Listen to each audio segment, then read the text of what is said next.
Hello, everyone. Welcome to another one shot from the Codex station.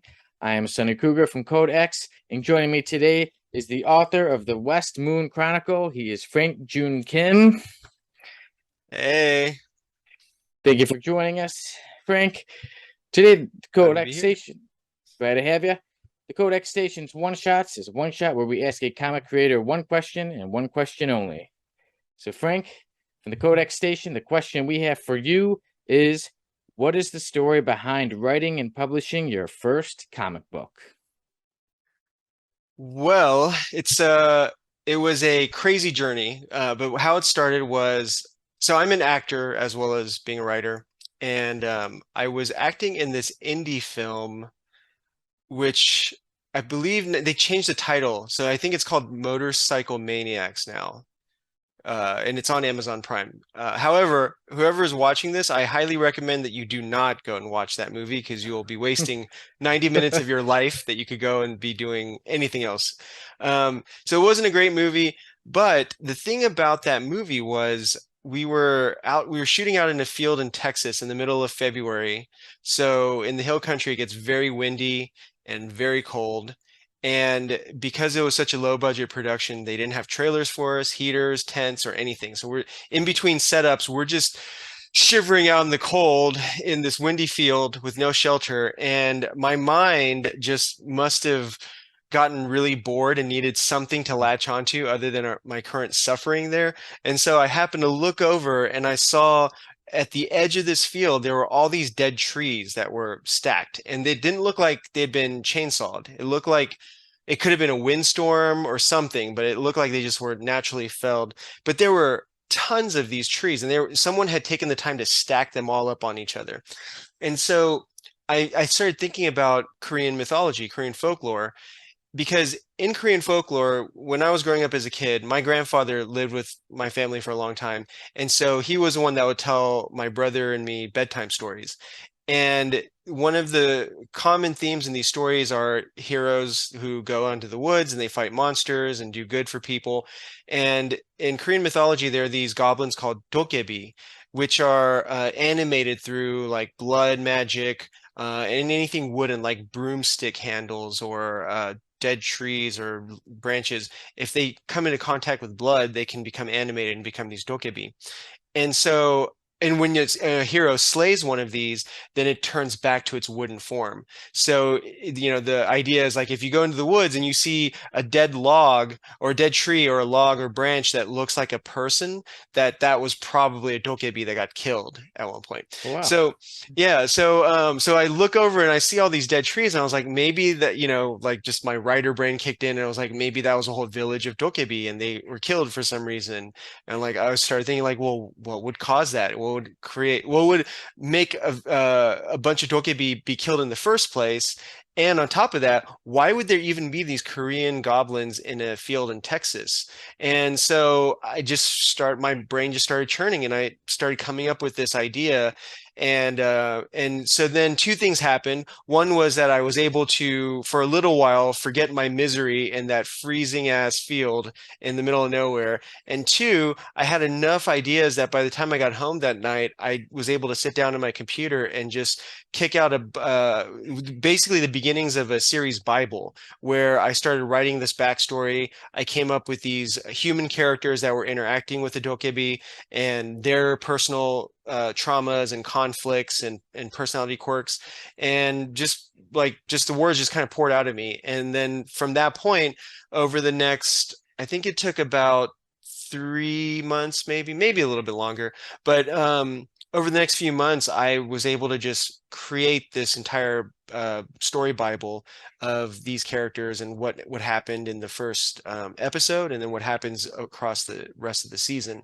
And then I wrote the script. And so originally it was a screenplay for a series. And so I wrote that.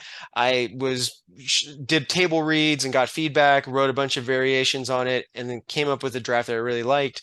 And I was trying to shop it around, but then the pandemic happened and everything shut down. And so once that occurred, I was basically home. I spent the first 2 months of the lockdown by myself, and it was like me and my dog, and that was it. Both my roommates had gone to their significant others' places and were writing out the lockdown there. So I had the house to myself, and I had nothing to do except go back and rework the script. And then I just started. I got on the financial aid that the government was offering, the unemployment insurance. And so I used a bunch of that money to submit the screenplay to, I think, about 10 different screenplay competitions that year. And I submitted to some of the big ones too, like the Austin Film Festival, which is a huge one for screenwriters. I submitted it to Slam Dance and some of the other big ones.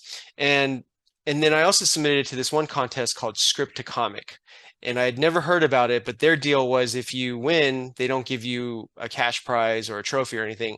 Instead, they give you a deal to have your screenplay turned into a comic book through Scout Comics, which is one of the leading indie publishers. So I submitted to that one as well. And then I forgot about that entirely. Like I was really hoping I was going to win the Austin Film Festival.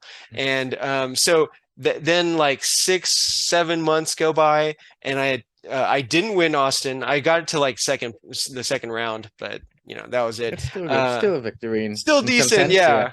Yeah, I mean, I'll take it because they said that year only 20% of the something like 7 or 8 thousand applicants even made it to the second round. So I was like, okay, I'll take that. But then in December of 2020, Don Hanfield, who's a producer out in Hollywood, he's worked on films like Kill the Messenger with Jeremy Renner and The Founder with Michael Keaton. So he's worked on some big projects. He is a co-owner of that contest, Script Comic, and he called me and he was like, "Hey, we liked your script. We're gonna give it second place, and here's this deal that you're gonna have with Scout Comics to adapt it." And I was like, "Wow, this is amazing." And so that's how it happened. And then over 2021, basically, I just learned how to write a comic book script. Scout was amazing because they hooked me up with an editor of theirs, this guy named Andrea Molinari, who is a fantastic editor, and he's a great comic book writer in his own right. He he wrote the Shepherd series, so if anyone's curious, they should go check that out on Scout. Um, and he had all this experience, so he was like, "Well, here's kind of here are the basics of how to write a comic book script, and then just go out and like read some other comics and some other material." And so I did. And yeah, and then I just learned how to write this script, and I adapted my 69-page pilot script into a 3-issue comic book run. And Scout was very generous about that too, because initially as a second place winner, I was only going to get one comic book, like one issue, which would have been about 28 pages. And I told Andrea at a certain point, I was like, I mean, I could distill this down, but it's going to be a very weak story if I try to get into 28 pages of a comic book. Or I could just take a very small section of my 69-page script and then adapt that into the 28-page issue.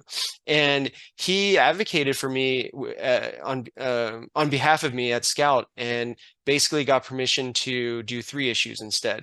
And I was going to have only 28 pages per issue, but they actually let me go even a little bit past that. So issue number 3 coming out in January will be 30 pages. Awesome. But anyway, that gave me the real estate to be able to really do this story arc justice. I mean, I still had to cut out some main characters that are in my original script that aren't in the comic book and all this, but I was still able to get a really nice story arc across those 3 issues. And then the final kind of like travail that we had to overcome was they hooked me up with the art team also, so I didn't have to pay for any of this. Normally when you make a comic book, the writer or the artist has to pay for all the publishing costs and production costs. But because I won this contest, Scout covers all that, and basically I just have to sell enough that they make back their initial investment. But in the process of working with the artists who are from Spain and also amazing, I mean, Joe Bacardo, the inker, is just phenomenal. I'm sure he'll be working with Marvel and DC soon. The colorist is a woman named Manoli Martinez, and the letter is Juan Torres, and they were just like so helpful in helping me to do this because they're old hat at this.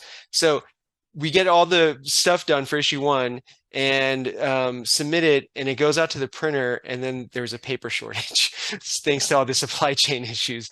So then the comic got delayed again.